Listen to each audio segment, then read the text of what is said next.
Assalamu alaikum and good evening, ladies and gents, and welcome to another episode of Coffee with CEO, the place where dreams take the mic. I'm your host and hopefully guide through the journey, incredible journeys of entrepreneurs who've dared to dream and turn those dreams into a reality. My name is Taha Hussain. Today we've got a special treat for you guys from the captivating world of startups and innovation, and of course lessons learned along the way. Our guest is a rookie entrepreneur, if I may say so.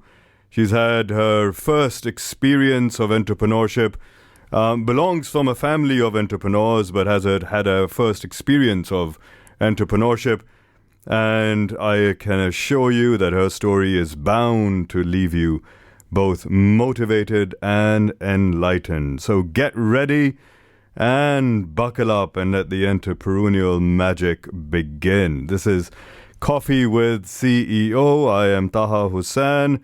Coming up, hold my hands. On the other side of this, do not tune out. On the other side of this, we will be speaking to our special guest. And welcome back. If you've just joined us, this is Heritage Radio 90.6 FM across DAB, online, Alexa, and on your smartphones. Download the app if you haven't already. It only takes about 15 seconds. And make sure you can listen to Heritage Radio anytime. It's a 24-hour station.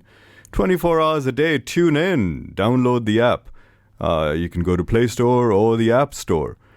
You're listening to Heritage Radio. This is Coffee with a CEO, the place where dreams take the mic and success stories unfold.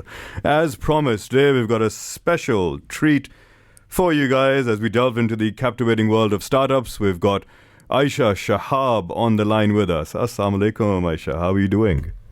Walaikum assalam. I'm good. Thank you very much.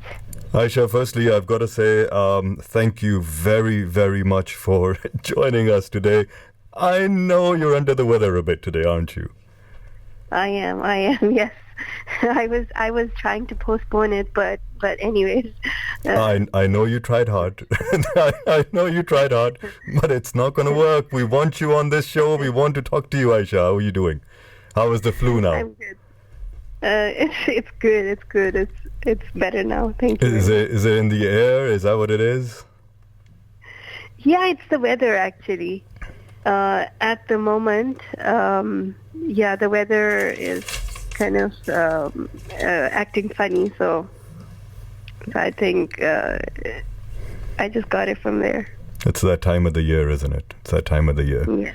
Yeah. So Aisha, tell me this. Okay to call you Aisha? Is that okay? Yes. Aisha, tell me this. Our listeners are dying to know. They're all tuned in. But just a conversation, just me and you, trying to talk about what you've done. We'll start with a bit of an intro. We'll then move on to your the reasons for starting your own gig, and we'll talk. We've got tons of questions here for you. But firstly, I want to know a bit about yourself and let the listeners know, of course, not anything you're willing to share. Just let us know what you've done before. Because a little birdie told me, Aisha, that startups wasn't really your first choice, was it? It wasn't really. I always just wanted to work in the industry. I am a chef by profession. So I've been working in the industry alongside some very famous chefs in Dubai.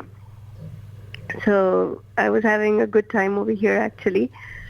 But then I decided to move to the UK, and I had this idea in my mind. Wait, hold on there for a second. Hold on. We can't jump over that. You're a professional chef. Yes. That's amazing. You're a professional chef. And you've worked with, to my information, you've worked with a lot of big culinary names. Is that right? Is that fair to say? Yes. In Dubai, yes. in we're talking Michelin star restaurants. Is that fair? You can't say they're Michelin star. There is only one Michelin star as so far in Dubai. Okay. But yes, those chefs that I've been trained by have got Michelin stars. So yeah, I did get the opportunity to get trained by them. That's amazing. Let's talk about that a little bit. How did you? Why? It's not a very, if I may say so, certainly in our community, it's not a very go-to career option, is it? It's not. It's not. How did you think right. of it? Well, where did it come from? It's actually a funny story. I was always inclined towards cooking, of course, Okay. but never wanted to join the industry or never wanted to get into a professional school. Okay. But a relative of mine, he really he asked me, take this thing professionally. Mm-hmm. And that's how it all started. And I, gave it a thought and just started with the professional school. And it ended well. Ended up getting a diploma in culinary. And yeah, then the job started. And how was that experience? How long was this course? And how was that experience for you? So the course was around 2 years. Okay. Very intensive. Well, hands-on? Especially very hands-on, yeah. So we're not talking loads of books. We're talking in the kitchen, in front of a fire, getting it on, right? No. So Okay. for the first 6 months, you're only in front of the books, Okay. passing exams by city and guilds. Mm-hmm. So then once you're able to pass that exam is when you're given the knife. Okay. So it's like a medal for you. Okay, now you've passed the hygiene exam. Now you've passed all the exams, the health and safety. Mm-hmm. Now you get to hold the knife. Right. So that is when you go into the kitchen. But as I was saying, it wasn't easy for me as I'm a mother, of course married. So looking after my daughter, she was about 10 years old at that time. Okay. And a household which was also very hands-on. I was, fully responsible for everything. And the course was not easy. So it would require me to stay there at the school for about, let's say, 10 hours. Mm-hmm. And then come back and finish my homework and then go back again and pass the exams. Every day would be an exam. So yeah, it wasn't easy for me. It was easy, not very easy, but easier for people who did not have kids, Right. or were married. Mm-hmm. Which is why I'm telling you, this profession, they prefer people who are not married or don't have kids. Is it because of the long hours and probably even unsociable it's because hours? Of the long hours. So even for me to bag a job, a minimum salary job, and for me it was, alhamdulillah, I wasn't doing it for the money. Mm-hmm. I was doing it for the passion. Right. So to find a job was not easy because my resume said that I am a mother Mm-hmm. and a wife. Mm-hmm. And they would immediately reject me because they knew that she would not be able to give us the hours that this profession requires. Right, But, or go the extra mile when need be. Of course, it's a very Of course. it's a very seasonal, not seasonal, but it's very demand based, isn't it? So if you've got very, loads very of bookings, loads of people in, long hours, you're staying a few extra hours at the end to tidy up. very demanding. Let's say that when the entire world is on holiday, the chefs are in the kitchen. Right. Any occasion, take any occasion. When you're on a holiday, the chefs are in the kitchen. They're working for you. They're preparing food for you. I like that. I like that. That's good, actually. So from there, from doing that, from all those trainings and those 2 years, you worked after that? How was that experience? Yes. That's what I'm trying to tell you. To bag a job was not easy. Right. But I was lucky enough. Some very, very renowned chefs. They had seen my work, Right. and they had tasted the food that I create. So they knew that I know what this work is all about. So they thought they could use my, maybe they knew that I wasn't able to give those long hours, but I have some experience compared to people who just entered, who are a lot younger than me, and for whom this profession is only 2-year-old. And as a housewife, I've been cooking for about, let's say, the past 20 years. So of course I had some experience. So they wanted to use that experience, so they hired me, and it went pretty well. But having said that, I saw so many other people struggling alongside, who were married and had kids, and myself even. When I wanted a break, I couldn't take it. This is exactly when this idea occurred to me, that why can't somebody just do their business from home and show their creativity from their own place? Oh, I love that transition. I absolutely love that transition. Right. So from the work that you were doing, and the long hours, and obviously the cooking in industry, in professional restaurants, that's where you got the idea of doing what you did. Exactly. That's phenomenal.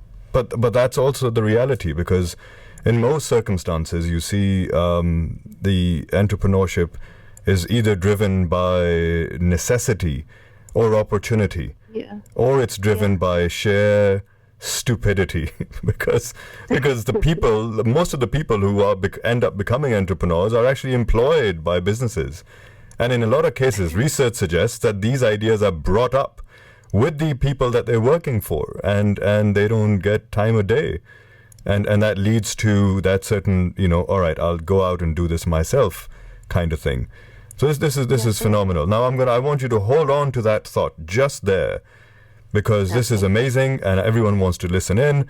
But on the other side as well, we're going to play a nasheed, come back, and then talk about exactly why, what the reason was for inception, and of course what you did, what your first steps were. So all those listening in, this is Heritage Radio 90.6 FM. If you want to get in touch, get your questions in to Aisha as well. Get your questions in 0161 883 2255. That's 0161 883 2255. No recipes, if that's what you're thinking. 07751 939396. That's our WhatsApp. 07751 939396. Get your questions in. Aisha is with us. She's going to be with us today. We have tons of questions to ask us. Get involved, put your questions in as well, and we'll put them to Aisha Shahab. Wow, we've got a treat for you guys. If you've been listening in, we've got Aisha Shahab on the line, calling in. This is just amazing. Aisha, you still there? Please tell me you're there. Of course. Aisha, thank you for this. I really appreciate this. And of course, for those who've listened in earlier, Aisha is suffering from flu, cough, temperature, God knows what else, and she still made the time to call us. Thank you very much. Appreciate that, Aisha. It's my pleasure. It's my pleasure, really. Now, before the break, we were talking about. It seems like a scene from a movie, doesn't it? You know, you're working in the kitchen, working hard hours, and suddenly this light bulb goes off, and you have an idea. Yeah. Tell us what that idea was. I have an idea. Okay, so the idea was for all. It was for actually my own community, the community of chefs. Okay. For their well-being. Mm-hmm. So I would see so many talented people around me who knew this work like an art. Their cooking was like an art, Mm-hmm. but they were not allowed to showcase it. They were either only working as commis, which is like the helpers in the kitchen, Okay. or basically a very, very, what would you call it? Something which was not highlighted. Their work was not highlighted. Okay. So on the sidelines, just doing the basic sort of helping, assisting jobs. Exactly. Not getting the opportunity to really shine through their talent. Definitely. Okay. So I just had this idea that if I could just build a platform Okay. where these talented people could showcase their own work Okay. and work from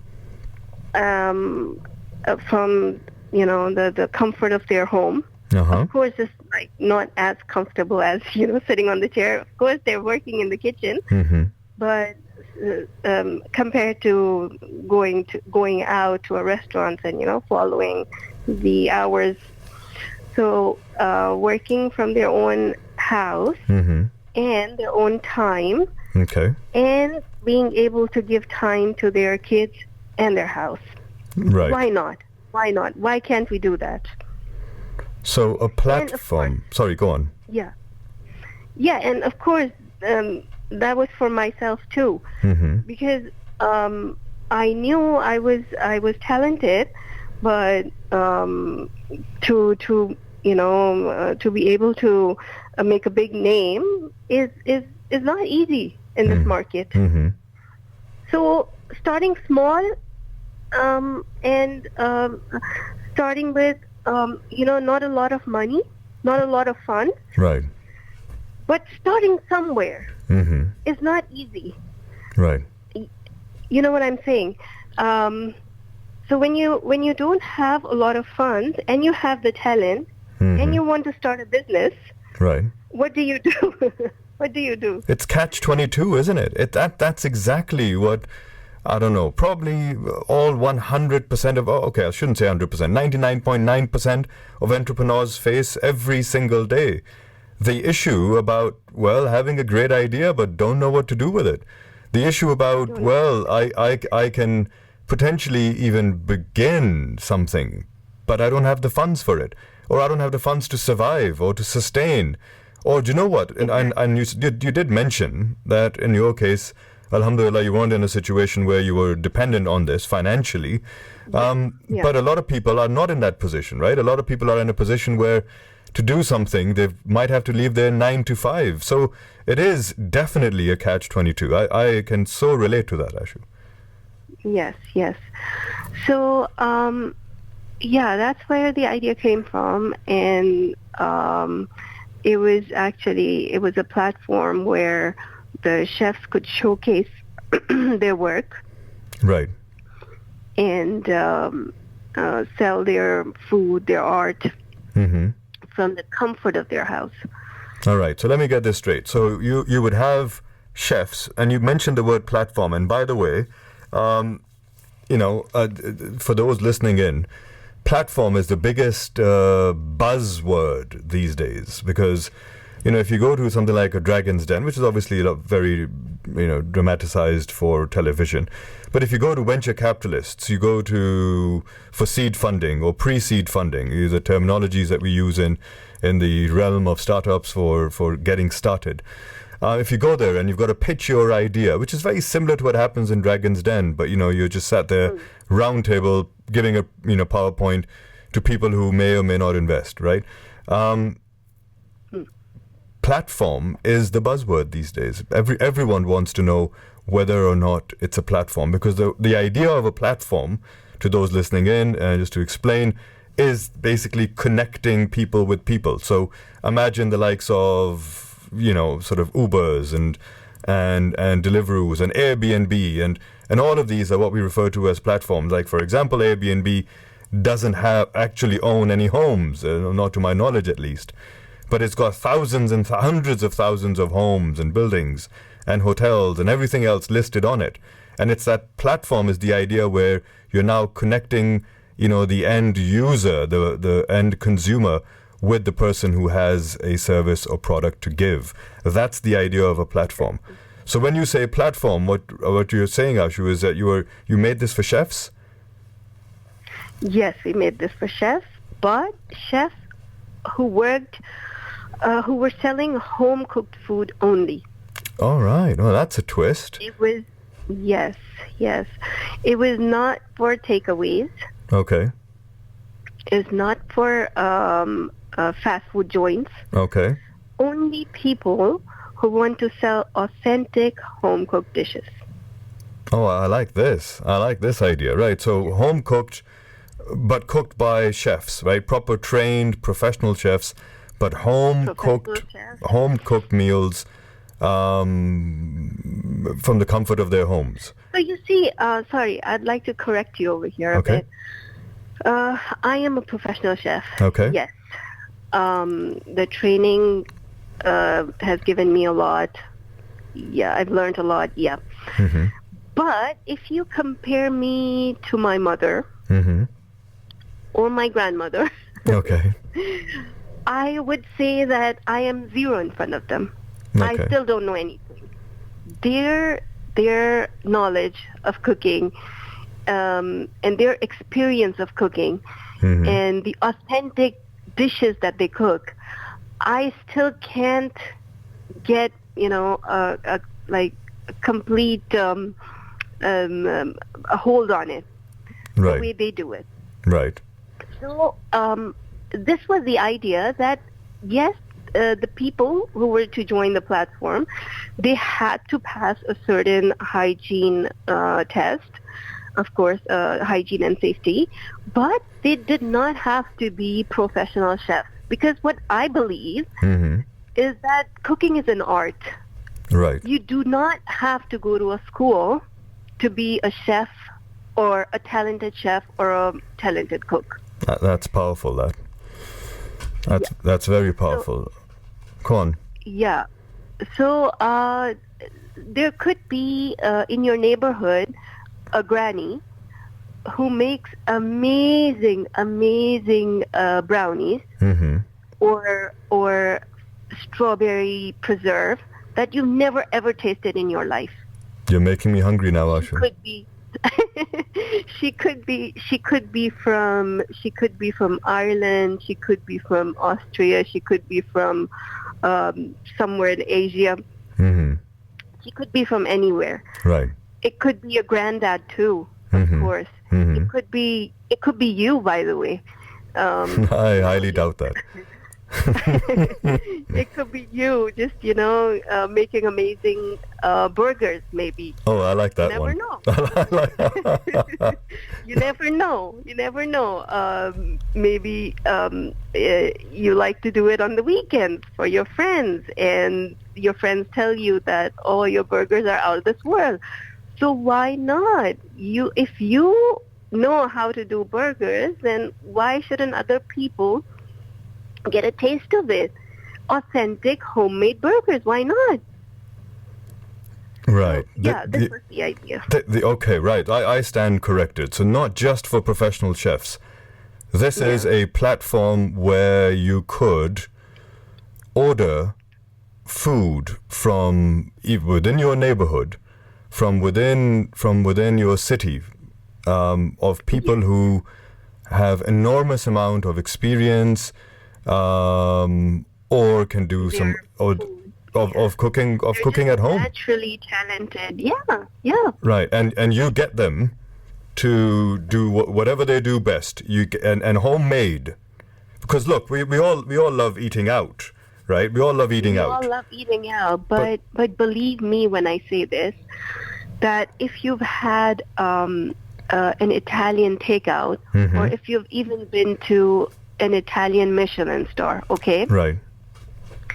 It would not compare to an Italian household, original, authentic Italian household meal. Believe me when I say that. Because home-cooked food is the best food ever. Oh, I agree with you. I absolutely, hands down, agree with you. I've had the pleasure of having some amazing cooks in my family. I think everyone's a cook in my family. And they've all got a really, a real sensitive palate, which I think in your industry, that means they know what the food should taste like. That's and they're really, really good. So I agree. I think I when I've been away as a student, as a professional, when I've been working away from family, the one thing I've always missed is home cooked food. So what your platform did was just bring that opportunity to those students and professionals, I'd imagine, to then go on and say, look, all right, I really feel like having some biryani today, but some really nice homemade, not commercial stuff, right? Homemade. And then you go on and you write, okay, homemade biryani, where's the closest chef to me? Where's the closest, person who can make this at home and has got some brilliant reviews? Is that a fair description? Yeah, this is like one scenario. Right. There's so many scenarios. There could be people who are they're living as a family. They're not bachelors, but they're very busy. Right. And they want a healthy homemade meal. Or, sorry, I'm really sorry. It's all right. I told you about. No, take your time. It's no problem at all. You're on air. Everyone knows you're not feeling well, but they still want to listen to you, Ashu. So don't worry. We can be patient. Go on. Yeah. So we all know life in UK is not easy. How busy everyone is. Absolutely. So even if you're throwing a party. Okay.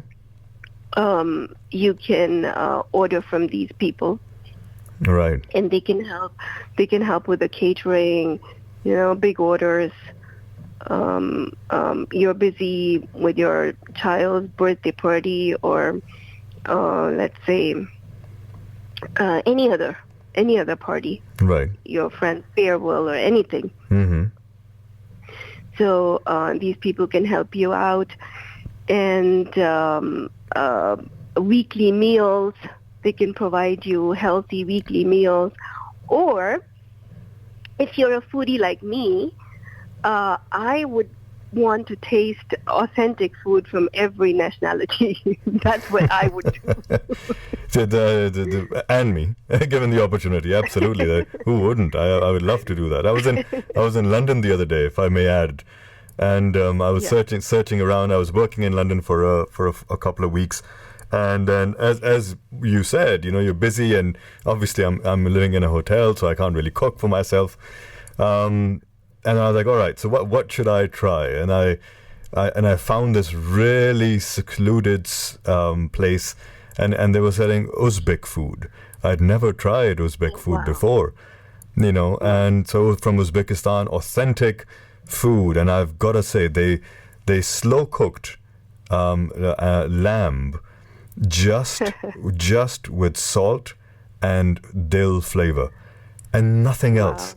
Just salt and dill, and I just loved it. So I can absolutely relate to the fact that, well, some people are just foodies and just want to go out and try new stuff.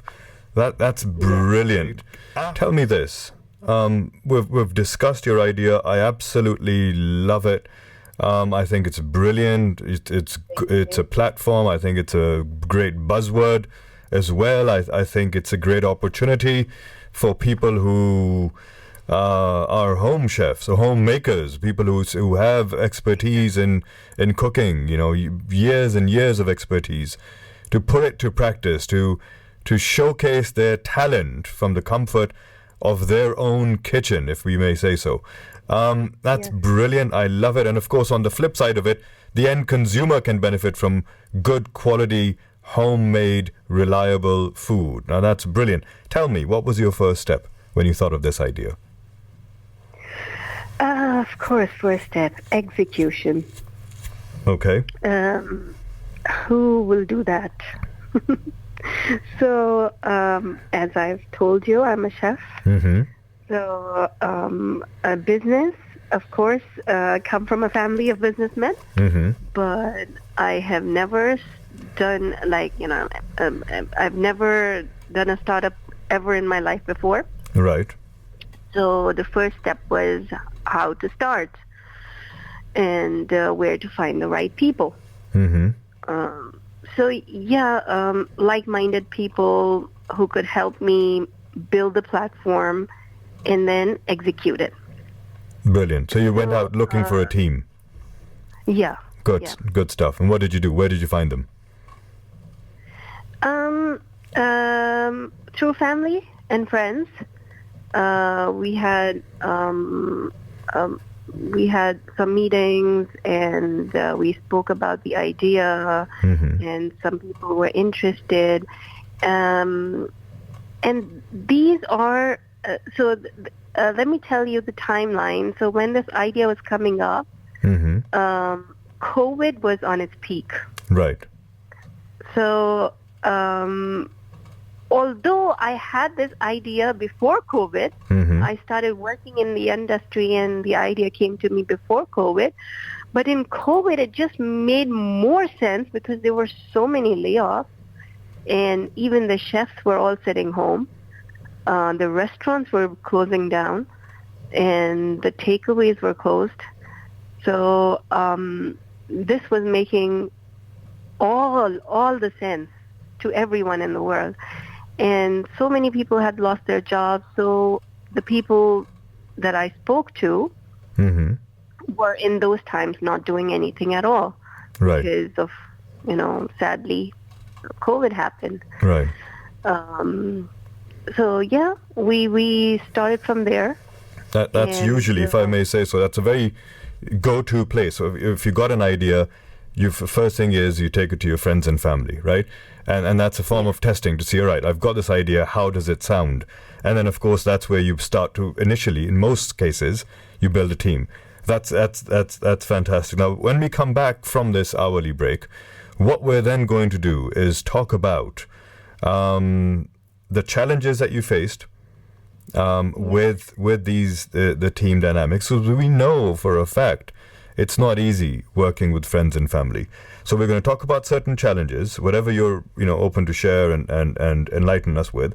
We're going to talk about your launch idea. We're going to talk about your if at any stage you had to pivot your business model or adapt it or change it to the changing environment. We're going to talk about your failures. You're going to talk about your successes. And of course your key learnings. And I've got a trick question up my sleeve as well. So if you're listening in, don't go anywhere. This is going to be intriguing. This is going to be enlightening. This is going to be entertaining. That we are joined today for an absolute treat by Aisha Shahab. Aisha, how are you doing? I'm good. I'm still there. How's your throat holding up? I'm trying to take the ginger and honey. All right. Does that actually work? It does work. Yeah. Right. Okay. Brilliant stuff. Good to have you, and thank you for taking out the time to be with us today. We've got during the break. Wow. We've got some amazing feedback for you. By the way, it's a gentleman called I can only imagine his name is Salam, but he's messaged in to say, Assalamu alaikum. It was really nice listening to your recent guest Aisha on the radio. And compliments to the Heritage team for organizing such interviews as a means of inspiring and encouraging others to get engaged with the community and work for the wider society as advised by Islam. Keep up the good work.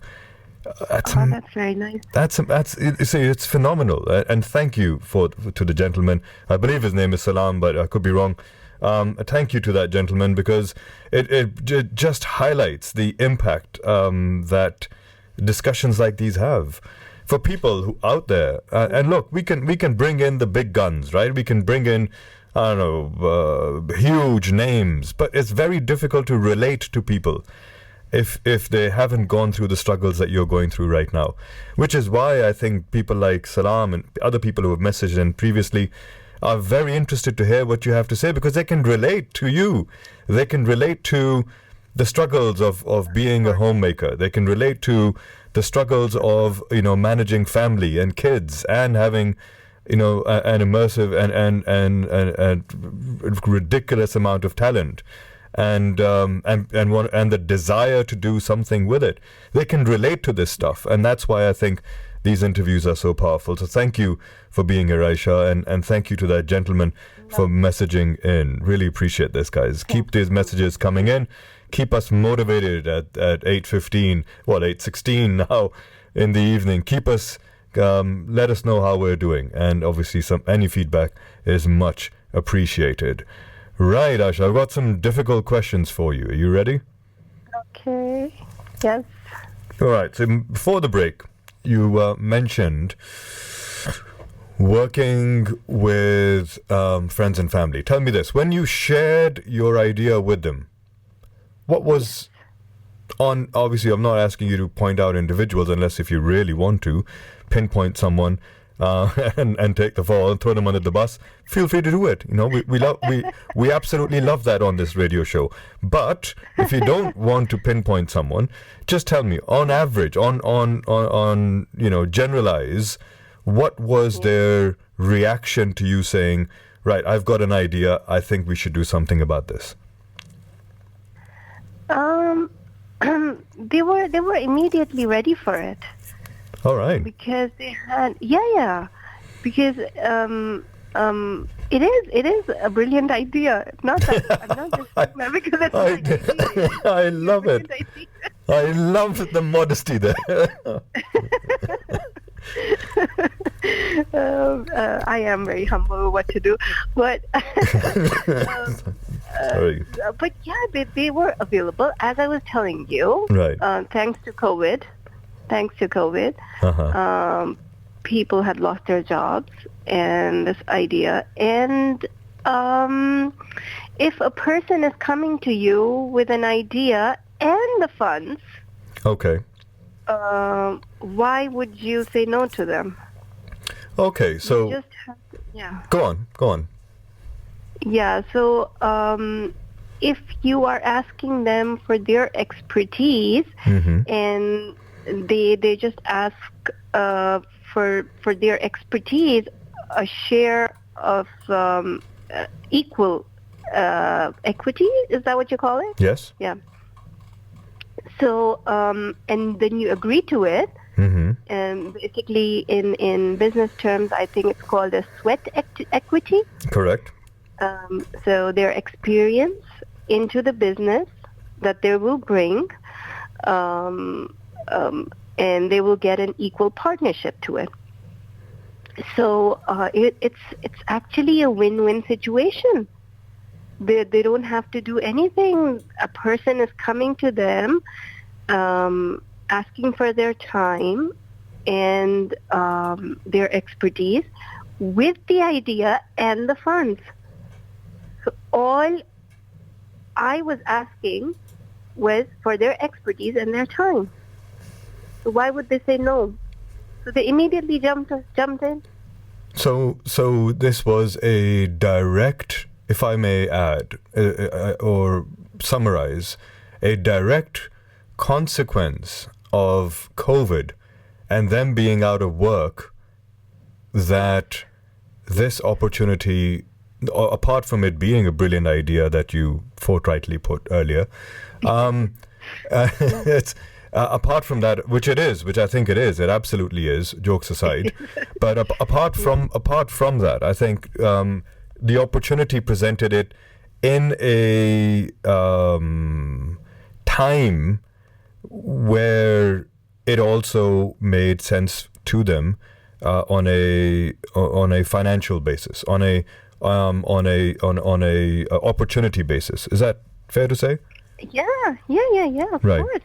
And you having the idea, and of course, putting where your money where your mouth was, bringing that funding along, gave them obviously that confidence, I'd imagine, to jump on.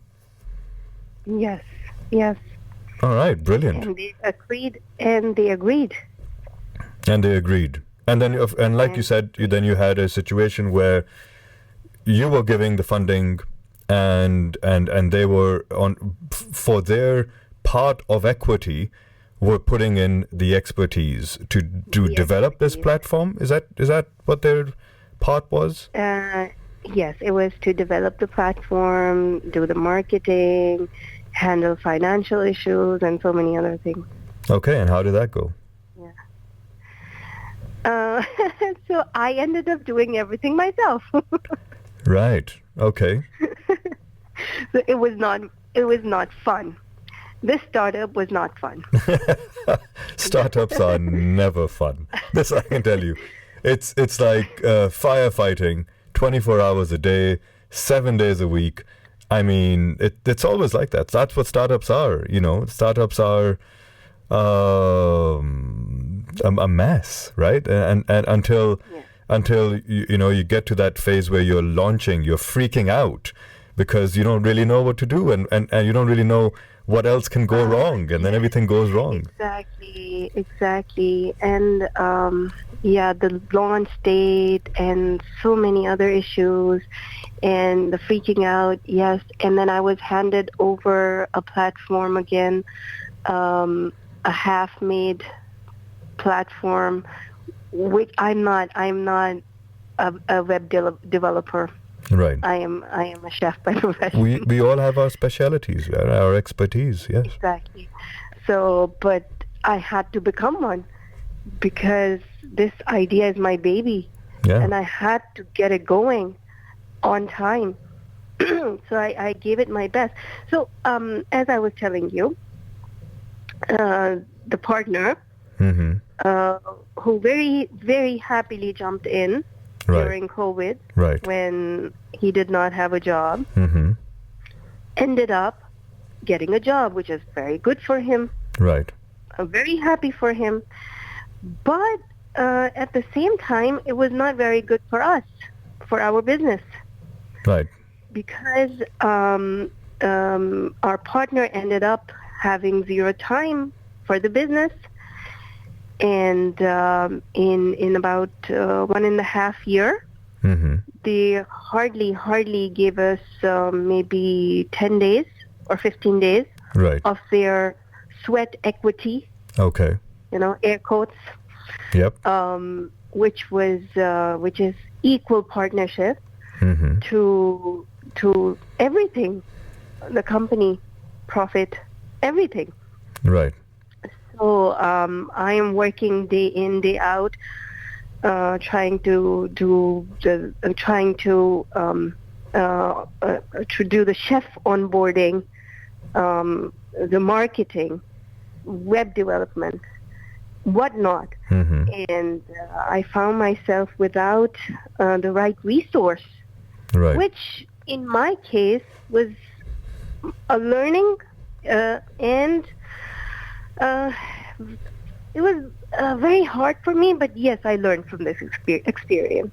Well, that's certainly a silver lining there, isn't it? Imagine if you were out of all of this, and imagine if you weren't involved in all the things that you said you were involved in. I'm sure they were very, very painful at the time, but imagine if you weren't involved in all of this. Would you, hand on heart, be able to say this is your baby? No, you're right. You're right about it. 100%. 100%. Today, where I'm standing, with all this experience, having some knowledge of, of development, web development.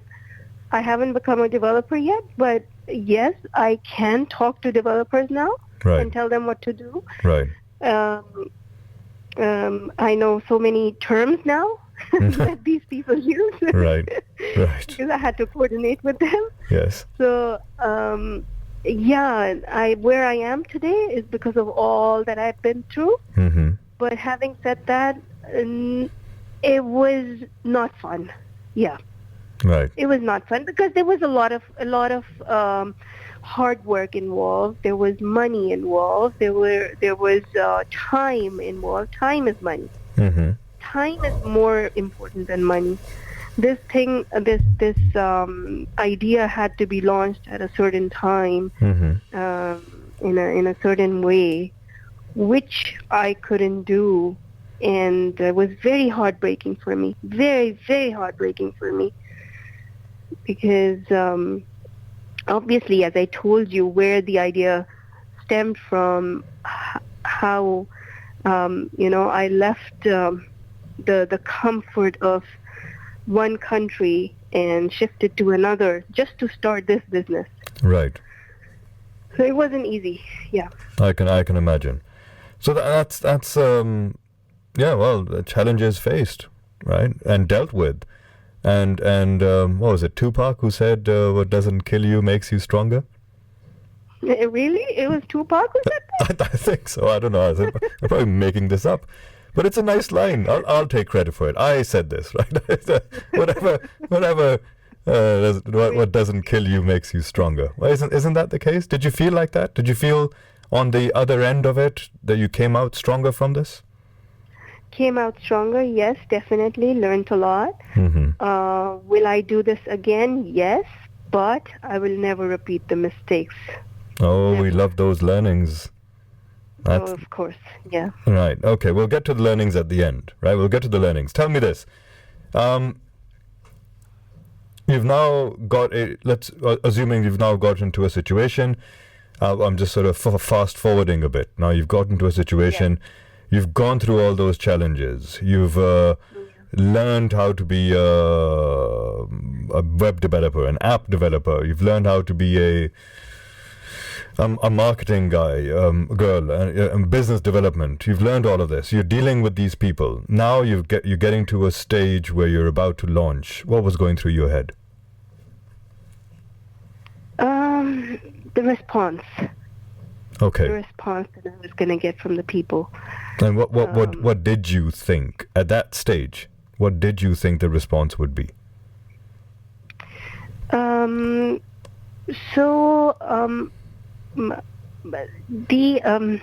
idea was launched in a small town, okay, which was good and bad for us. Okay. No. We'll get to whether it was good or bad. Tell me what you thought first, before the launch date, right? So did you go full on? Did you have a proper launch, or did you have a soft launch and then a hard launch? We had a soft launch prior to the full launch. So the soft launch was about 4 months before the full launch, and the soft launch was basically between family and friends. Okay. We were just testing the website. All right, so a bit of testing the product, getting the QA done before it goes out in the market. Yes. Okay. Yes. And then we did our full launch, and we came out into the market. But the response was not as good. No, again, my question is, if I may, what did you think the response would be before you launched, before the hard launch?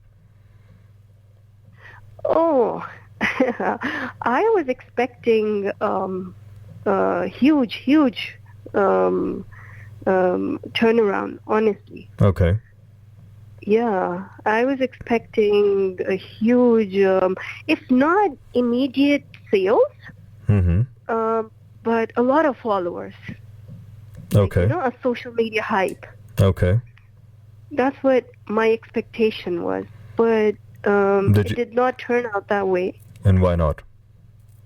that's what I was trying to tell you, that we started from a very small town, which was good in a way because we got to deal with the teething issues, some of the platform teething issues, and people in smaller towns are more forgiving than people in the bigger towns. So yes, that was one good aspect, but people in the small town are not as diverse as a bigger town.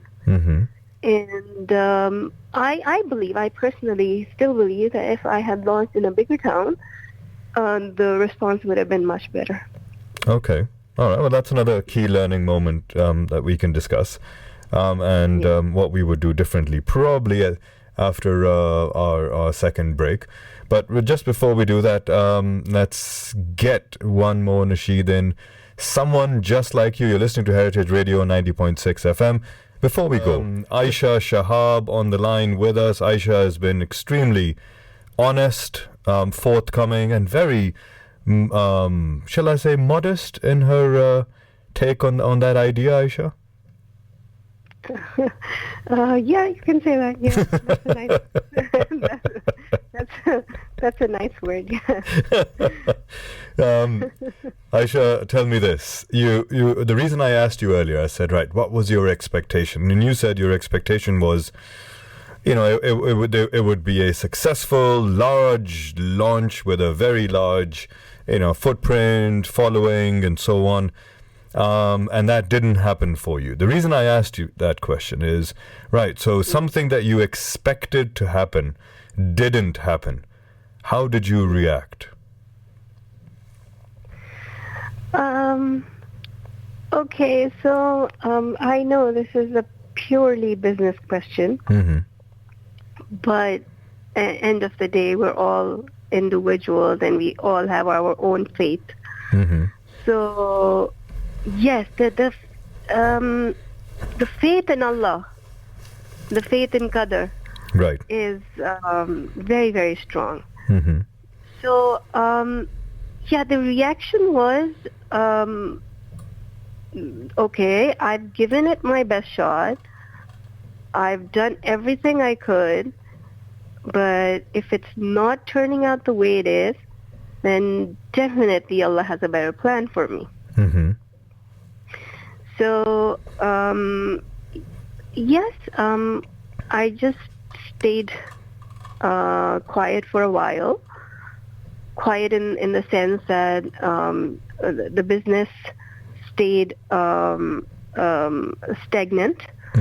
We did not change anything or improve anything in the business. But now we are inshallah going to make big changes. Okay. And we're going to make big changes and completely change, not completely change it, but somehow we will change some policies that we had put in the beginning, and we're taking them out, and we're just going to see how it goes now. Okay, fair enough. What would you say, and this is, again, one of those tricky questions, so take your time if you want to, but what would you say was your biggest, greatest failure in all of this?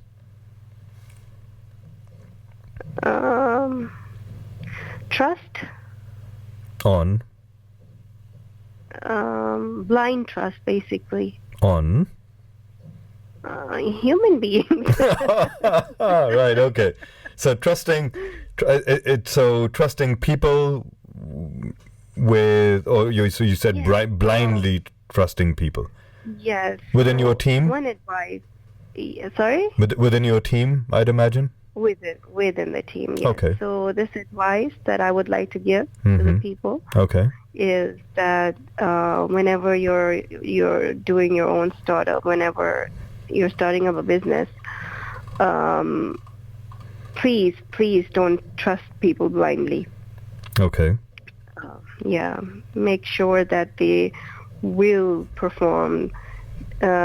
Make sure that you have it in written. Make sure that you do your homework before jumping in and choosing the partners that you chose. Because when you choose them for your business, they're actually part of the journey, and you expect them to perform. And when they don't, they're wasting your time, of course. So then you regret that you could have chosen other people, different people. So yeah, choose wisely. Choose who you work with wisely, and who you partner with, and who you trust wisely. Those are very wise words. Thank you very much. I can hear you sipping on that ginger and honey in the background. Oh, thank you. That's absolutely phenomenal. Thank you for that. Now, tell me this: from everything that you've done, what are you particularly proud about? Again, take your time if you want to, but tell me, what are you particularly proud of from whatever you've done, whatever you've achieved? And I can think of probably 100 things right now, just at the top of my head from the discussions that we've had. But what are you, one particular thing, if you had to point out, what are you proud of the most? Honestly speaking, it's two things. Mm-hmm. Number one, bringing it to the stage where it is now. Okay. Was impossible. Okay. So to be able to get it launched, you mean to get it to a stage where... To get it launched. Okay. Launched and have a social media presence. Mm-hmm. And doing business. Okay. Getting it to the stage, it was without all that help, mm-hmm. Which I was expecting. It was impossible. It was honestly only Allah who helped me get this plan this far. And second thing that I'm proud of is that after the response that I got from the market and after from the partner, sadly, whatever happened, they weren't able to give their time and expertise to the business. Still holding on to it, mm-hmm. and still believing in it. Right. Makes me proud. So resilience. Believing in the business. Resilience. Yeah, resilience. That's pure. Resilience. That's the definition of resilience. Going through those challenges, and there were we know, we've heard plenty of challenges, from being a professional chef, from being a housewife, a homemaker, a mother, a wife, to being a professional qualified chef, working with the big names, relocating for an idea. Relocating where you live, and that's not easy. We know it's not easy. For those who've done it, for those who've immigrated, this is not easy. And to come to a new country, absolutely new culture, and of course language is another thing, but dialect, culture, financial structures, houses, homes, and then being able to... Food. Of course, yes, food. I mean, if you're migrating from a Muslim country, yes, coming to UK is a big shock because you don't find a lot of good halal food over here. That's true, actually. I've spent a bit of time in Dubai, and some time in Qatar, and obviously Pakistan. Considerable amount of time in Pakistan. When you go around, and I've traveled, I've had the pleasure, alhamdulillah, I've had the pleasure of traveling to a lot of countries around the world, and I've traveled to, places like Malaysia and Thailand, and when you're traveling to a lot of these Muslim countries, the thought never occurs to you in the Middle East or Malaysia or other countries like that, the thought never occurs to you that there's something that you can't have just because it's not halal. It's such a weird thought that it's never in the back of your mind. All right, I can't have that. I need to check if it's halal or not. And then you suddenly come to a country where that is the case, where you've got to think, you've got to ask the question, you've got to be extra cautious, and sometimes there are things that are on the borderline. Sometimes there are things that, they're hidden ingredients that, so I completely get what you mean. The food is it's a big cultural shock, food shock. It's a big food shock. Not only takeaways or restaurants I'm talking about, even grocery shopping. Yes. Grocery shopping, okay, we need to look for halal stuff and, run around from one place to another to get the list done. So, yeah, it was very hectic. Settling down was very hectic, and then the startup, and then the response. Yeah, and yes,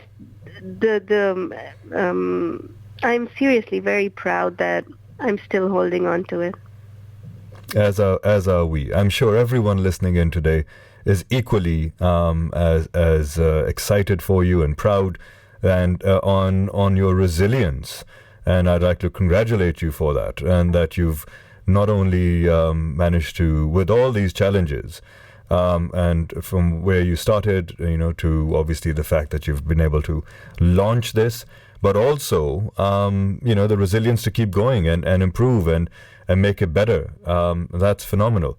So I'd like to congratulate you on behalf of everyone listening in today on what you've done. Now we're joined by our very special guest, Aisha Shahab, who's been with us for almost 2 hours now. And she's shared tons of her learnings. She's shared her experience, why she got started, where she got started, her relocation, the challenges she faced, cultural, food challenges. We talked about team dynamics. We talked about her failures, her growth, her expansion plans. We've discussed adapting her business model. And of course, we've also talked about her greatest failures and her successes. She mentioned resilience, and getting it going, keep on at it, and how she was able to then do all of this, manage all these challenges and still launch it.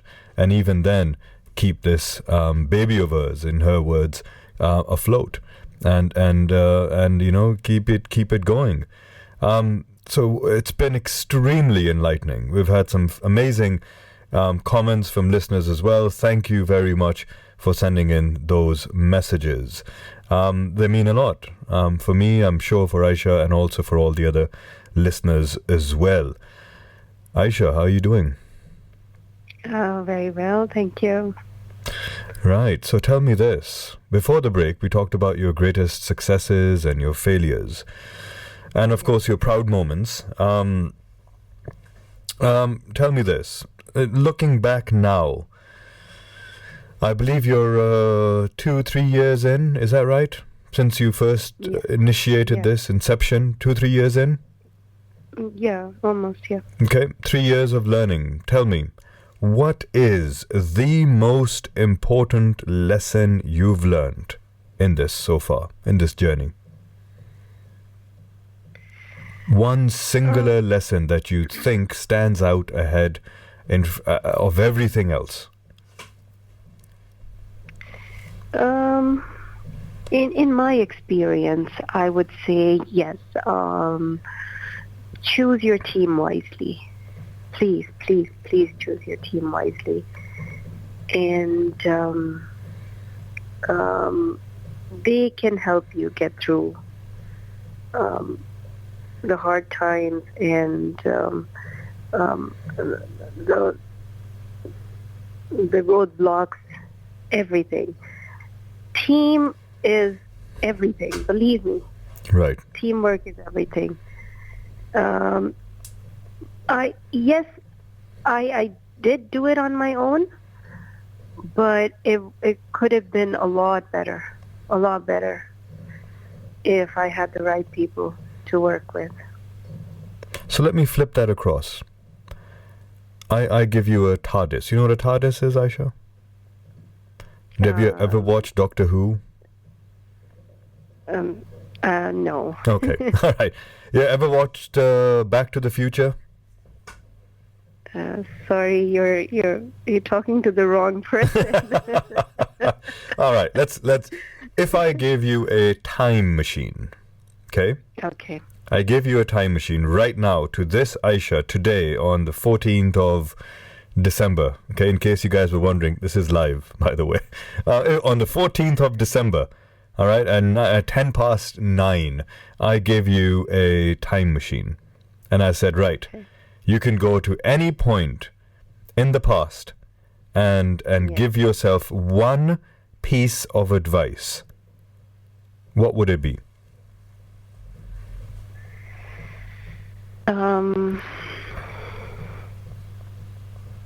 One piece of advice to myself would be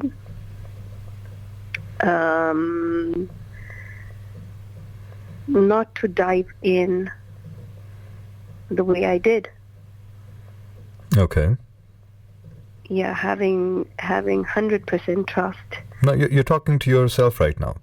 You're talking to yourself, yes. Right? Tell me, Yes. what would you say to yourself?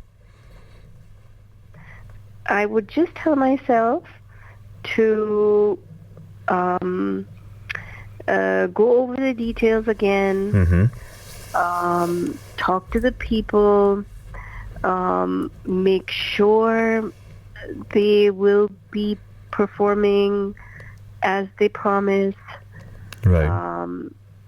and have it in written or any other way which would make them abide by the law. Of course, they were abiding by the law. Mm-hmm. Not that I'm saying they weren't abiding by the law, but just make it very, very clear Mm-hmm. that this team is there at the right time when you need them. Okay. Yeah, this is the only thing I would tell myself. Right. So ensure that you've got your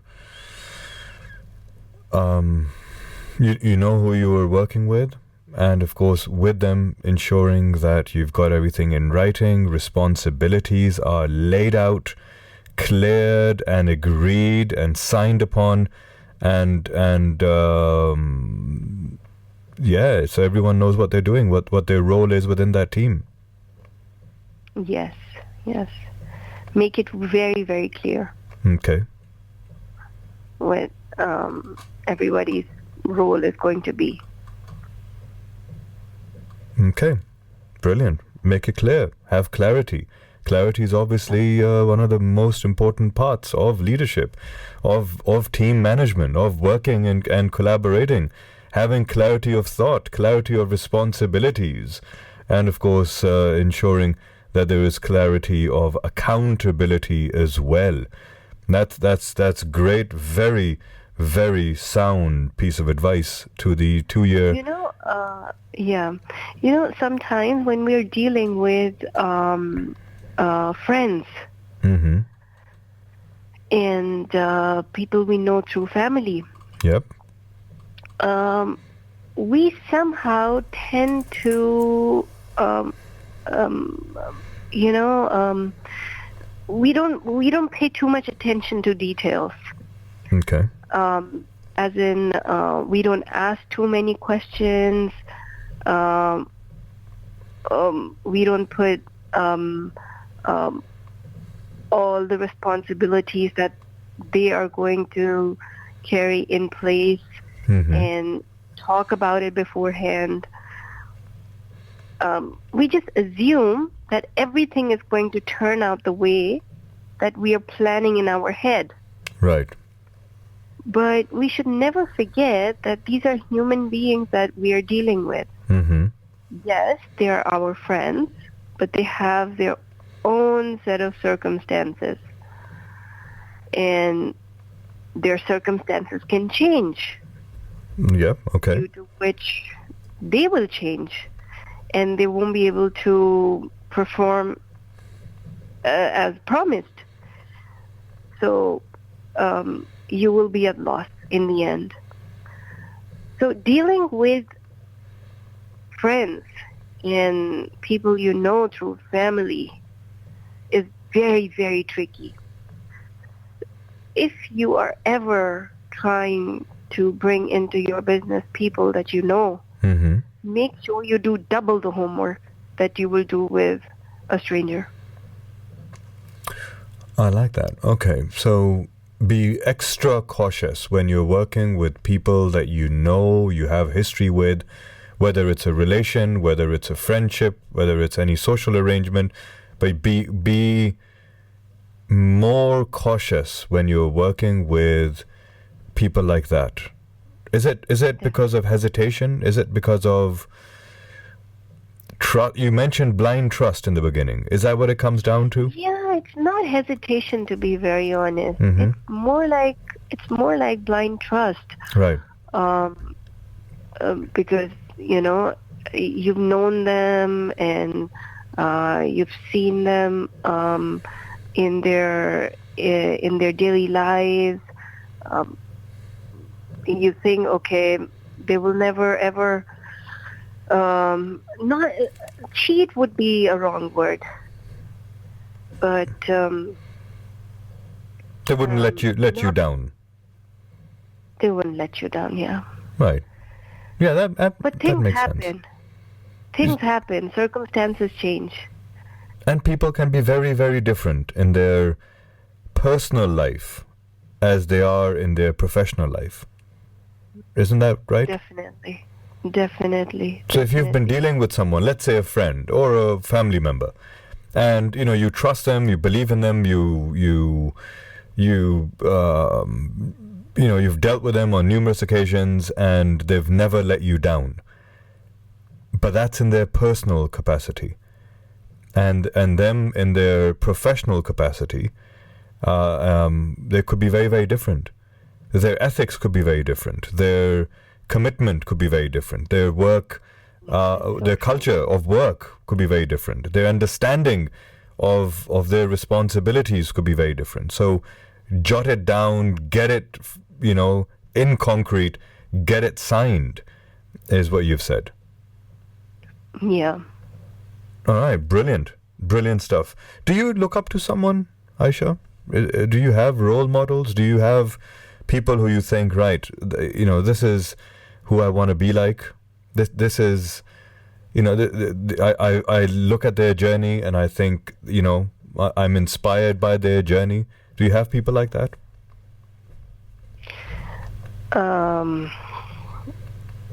You mean in terms of business? Business, yes.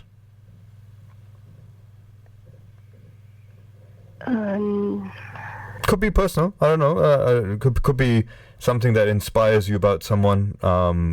Doesn't entirely have to be commercial. But something that you've heard, someone that you know, someone that you've worked with, or a family member, or relative, or friend, or a business associate, someone that you think, right, I'm inspired by this person's journey, or you think, right, this person is a role model to me. Do you have anything like that? Anyone that's inspired your entrepreneurial journey? No, I wouldn't say I'm ever inspired by anyone, but yes, I always really appreciate the Muslim ethics, the Islamic ethics of a business. Okay. In people. So if anybody is showing those ethics and I'm able to spot it in them, yeah, I get inspired a lot. Okay. Is it easy to find? I'd imagine in today's day and age, these are very rare. No, sorry. No, I don't. No, we don't find it. We don't find it a lot. Shame, isn't it? It is. Right. What's next for Aisha Shahab? If you're comfortable sharing. Yeah, sure, completely. Um, we're just going to change some policies Mm-hmm. of the business. We're actually a very, very transparent business. Mm-hmm. There was nothing hidden from the very first day. Right. So, for example, starting from what we are charging our chefs to what we are earning from the platform, Mm-hmm. it was all so transparent. Again, as I said before, Muslim ethics, Islamic ethics. So they've always inspired me. Mm-hmm. So I just wanted this to be a very transparent thing. So the chefs were asked to give a very small amount of commission Right. per order, Okay. right? So the plan is to lift the commission altogether Mm-hmm. and make it completely free, Okay. just for the sake of talent. I like that. Okay. And just for the sake of the love I have for this business idea. I'm sorry. All right. So take your time. Get ginger and honey in. All right. Okay.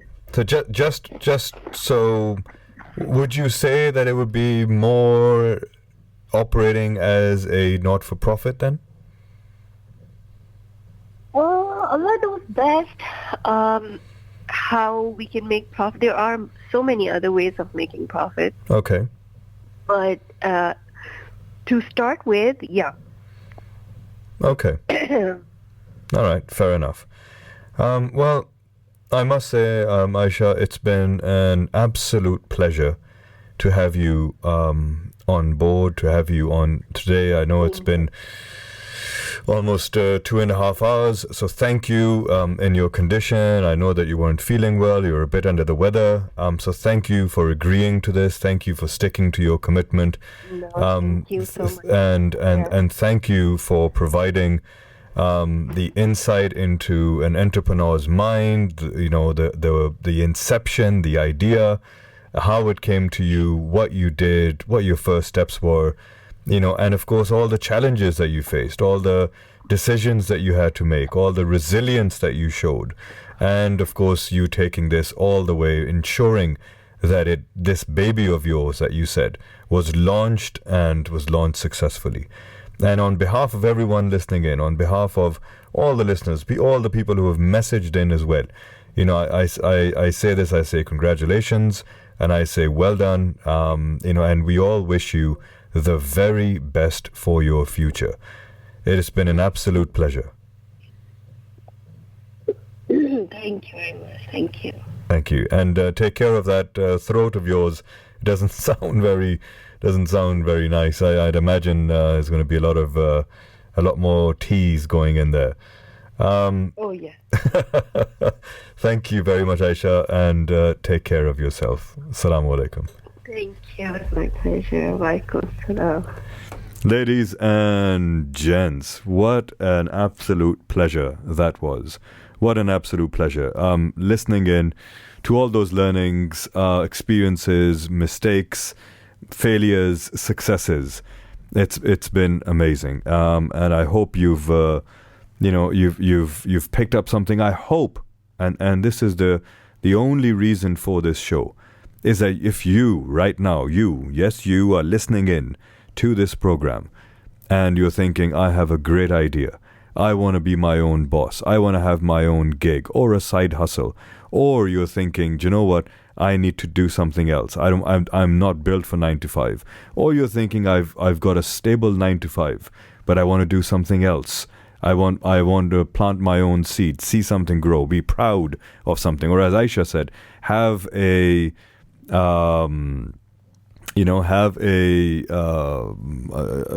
baby of yours that you can see grow or blossom into a tree.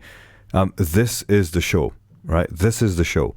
This is why we do it. This is the reason why we're doing what we're doing, on a Thursday evening at 7 p.m. Every evening, 7 p.m. is to get you to hear those people who you can relate to, who are in similar situations, who have been in similar situations, who've taken that plunge and actually have gone for what they believe in and are now comfortable in sharing those views, those learnings, those mistakes with you and with me. You're listening